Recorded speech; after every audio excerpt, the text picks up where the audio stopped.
Pemirsa, kita masih bersama Indonesia Lawyers Club.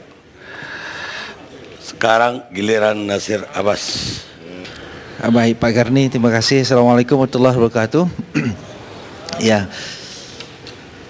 kelompok Jamaah Islamiyah ini sejak dari tahun 99 ya membawa statementnya Usama bin Laden untuk melakukan aksi di Asia Tenggara ini, terutama Hambali, ya, dengan misi melakukan aksi pembalasan membunuh warga sipil Amerika dan sekutunya.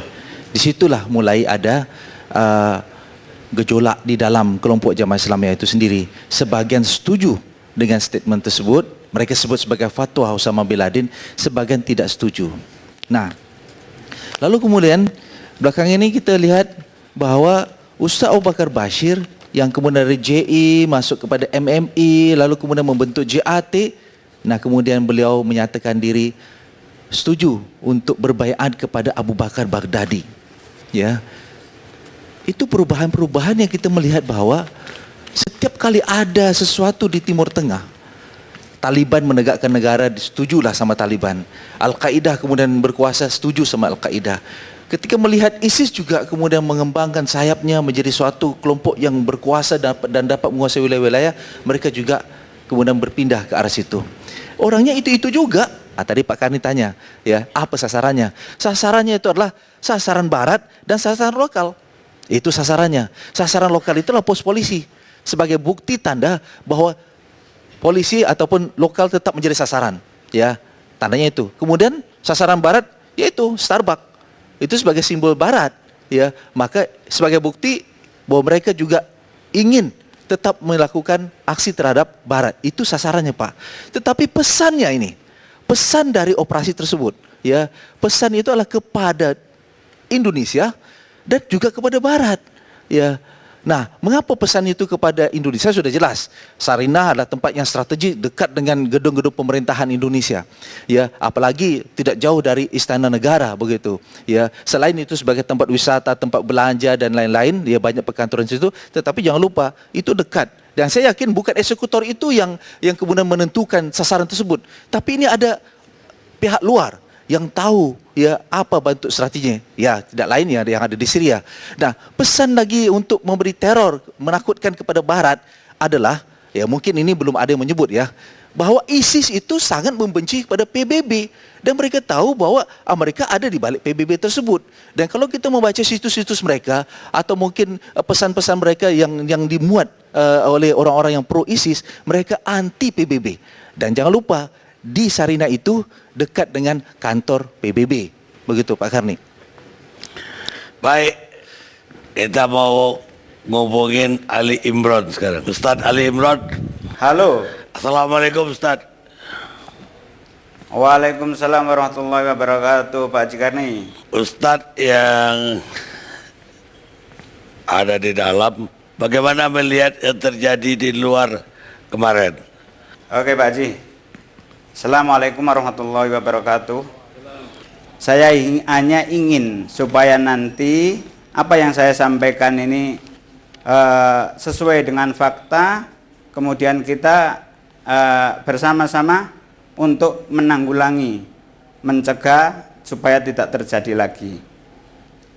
Begini Pak Haji, jadi saya melihat apa yang terjadi kemarin ini adalah ada tujuan utama dan ada tujuan tambahan.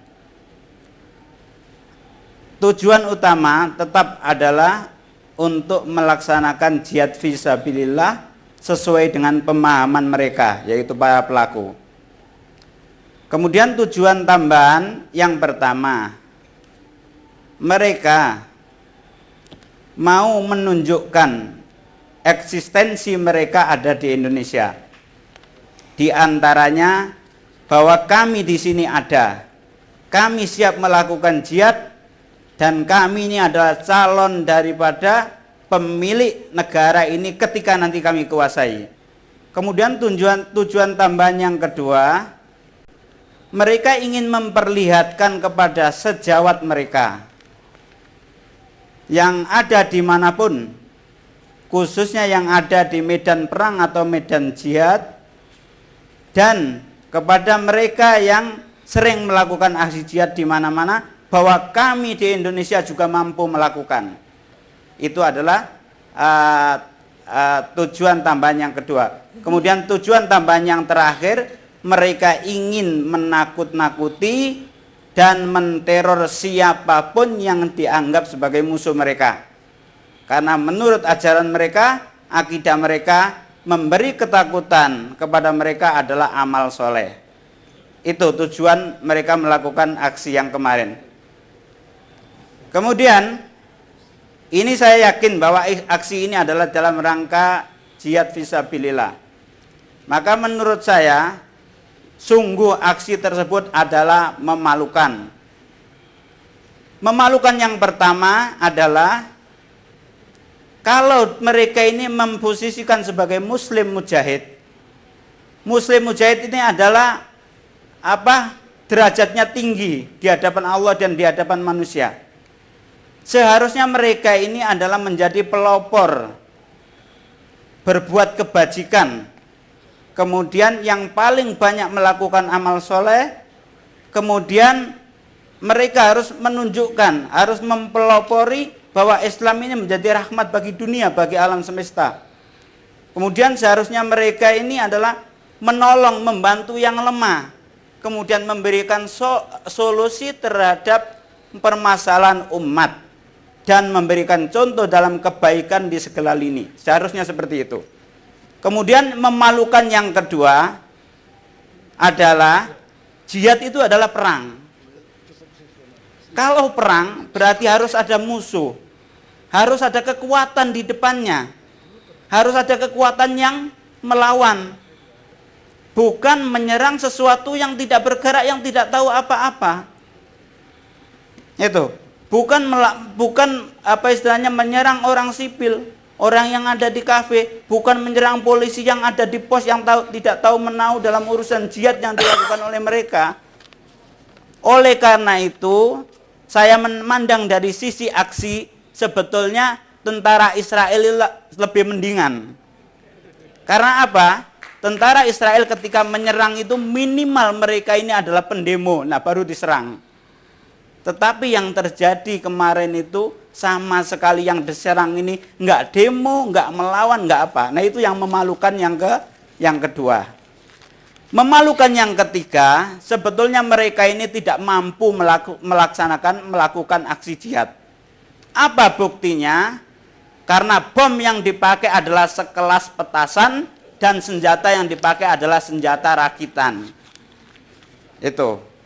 Orang lain sudah bisa membuat bom high explosive atau berdaya ledak tinggi hingga bom kimia, hingga nuklir, tapi mereka baru bisa membuat bubuk sekelas petasan. Orang lain sudah bisa membuat firing device atau sesuatu yang bisa meledakkan bom dengan berbagai macam bentuk. Ini baru bisa membuat firing device dalam bentuk uceng atau sumbu. Kemudian orang lain sudah banyak menggunakan senjata modern, tapi mereka membawa senjata rakitan yang mungkin ditembakkan sekali sudah macet. Tetapi mereka memaksakan diri untuk melakukannya. Itulah tiga hal yang memalukan kalau mereka ini memposisikan sebagai muslim mujahid yang ingin menjayakan Islam dan kaum muslimin. Nah, oleh karena itu saya mengapresiasi dan membenarkan sikap daripada Presiden, kemudian diikuti oleh masyarakat. Di antara slogan mereka adalah kami tidak takut. Nah, harapan saya slogan mereka itu jadikan introspeksi oleh para pelaku, oleh yang memprogramkan ini. Kalau para pelakunya sendiri kan sudah meninggal. Oleh yang memprogramkan program ini, program jihad ini, supaya introspeksi diri bahwa masyarakat sudah nggak takut. Itu, masyarakat sudah nggak takut, nggak usah ditakut-takutin. Sehingga mereka sadar dari hal yang semacam itu, tujuan tadi untuk menakut-nakuti pihak yang dianggap musuh. Dipimpin oleh Presiden RI, Republik Indonesia ini diikuti oleh masyarakat dengan slogan, kami tidak takut. Nah itu, jadi supaya yang memprogramkan pengeboman, penyerangan ini supaya introspeksi. Apakah kalian ini yang menamakan sebagai mujahid itu benar-benar jago, benar-benar gentle, benar-benar punya kemampuan. Ini, jadi harapan saya seperti itu. Kemudian harapan saya ke depannya, saya memohon benar tolong bagi para analisa, bagi para pengamat, bagi elit politik, bagi tokoh masyarakat dan lain-lain. Ketika mengomentari masalah terorisme ini, jangan sembarangan. Contohnya, bahwa apa yang terjadi di Jalan Tamrin kemarin ini, aksi ini adalah rekayasa. Ini adalah proyek. Ini adalah pengalihan isu dan analisa-analisa yang lain yang jauh dari kebenaran. Kenapa seperti itu? Karena kalau analisa seperti itu akan membawa dampak negatif. Apa itu? Dua dampak negatif, yaitu satu, dampak negatif terhadap masyarakat umum. Karena apa? Ketika masyarakat umum mendengar pernyataan atau analisa seperti itu, mereka akan ngeper. Yang awalnya kita bisa ajak bersama-sama untuk mengantisipasi, untuk mencegah, untuk menanggulangi terorisme, begitu dengar analisa seperti itu, ngapain kita kok ikut-ikutan? Itu kan rekayasa. Ngapain kita kok ikut-ikutan? Itu kan apa? Proyek. Ngapain kita ikut-ikutan? Itu kan apa istilahnya? Mengalihkan isu. Ini dampaknya. Sehingga masyarakat ngeper lagi, sehingga tidak bisa bersama-sama untuk mencegah, menanggulangi dan mengantisipasi terorisme. Kemudian dampak negatif yang kedua, ketika didengarkan oleh teroris, mereka kipas-kipas, mereka seneng, mereka dapat angin karena dibela oleh para pengamat ini. Kenapa?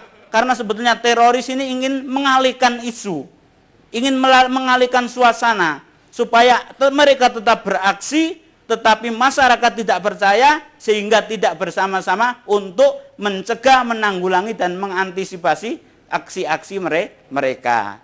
Jadi tolong banget jangan sampai membuat masalah ini semakin runyem. Jadi kita harus bersama-sama sepakat bahwa terorisme itu merugikan semuanya.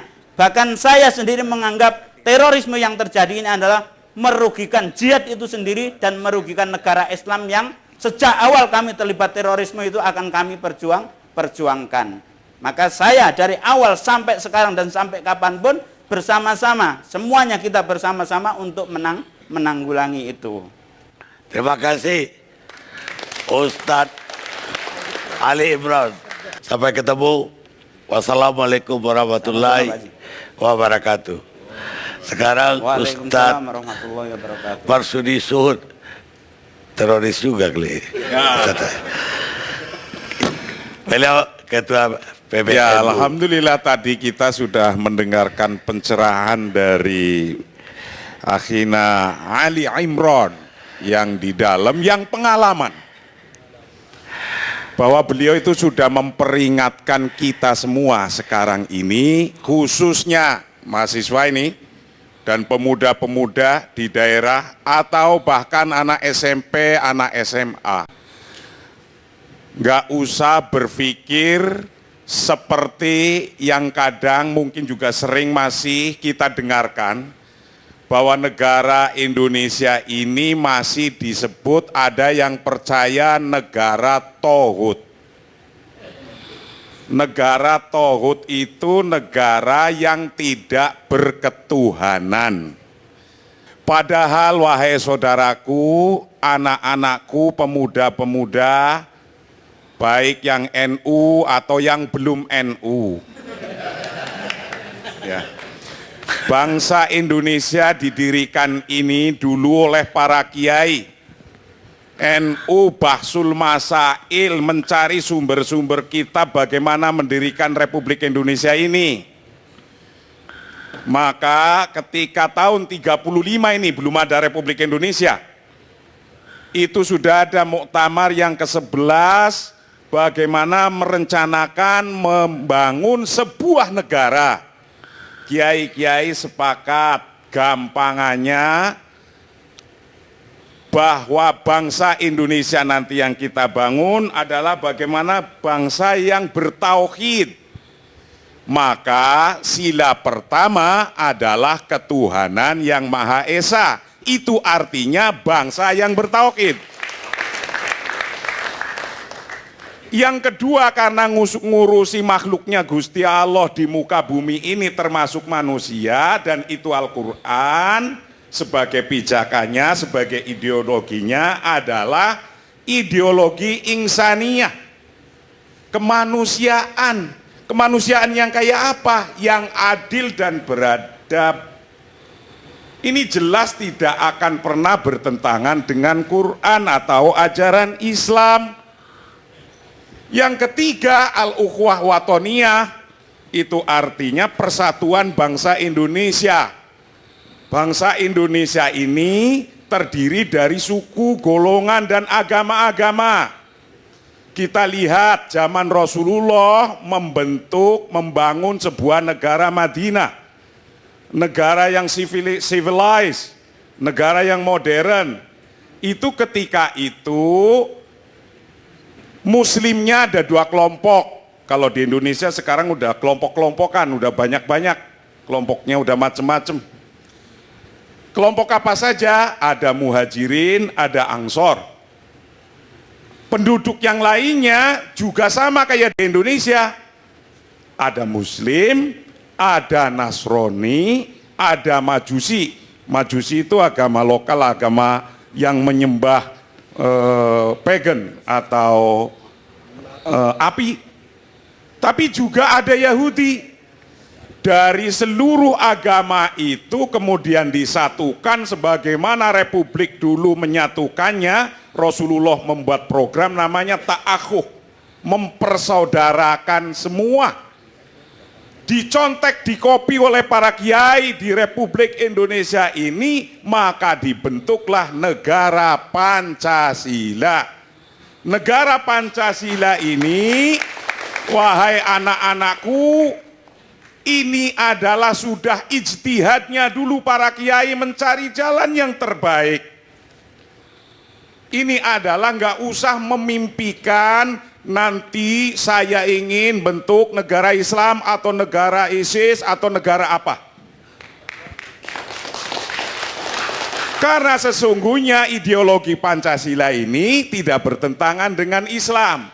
Karena sesungguhnya betapapun kita semua atau saudara-saudara kita yang lagi punya pendapat bahwa Indonesia adalah harus hukum-hukumnya syariah, iya.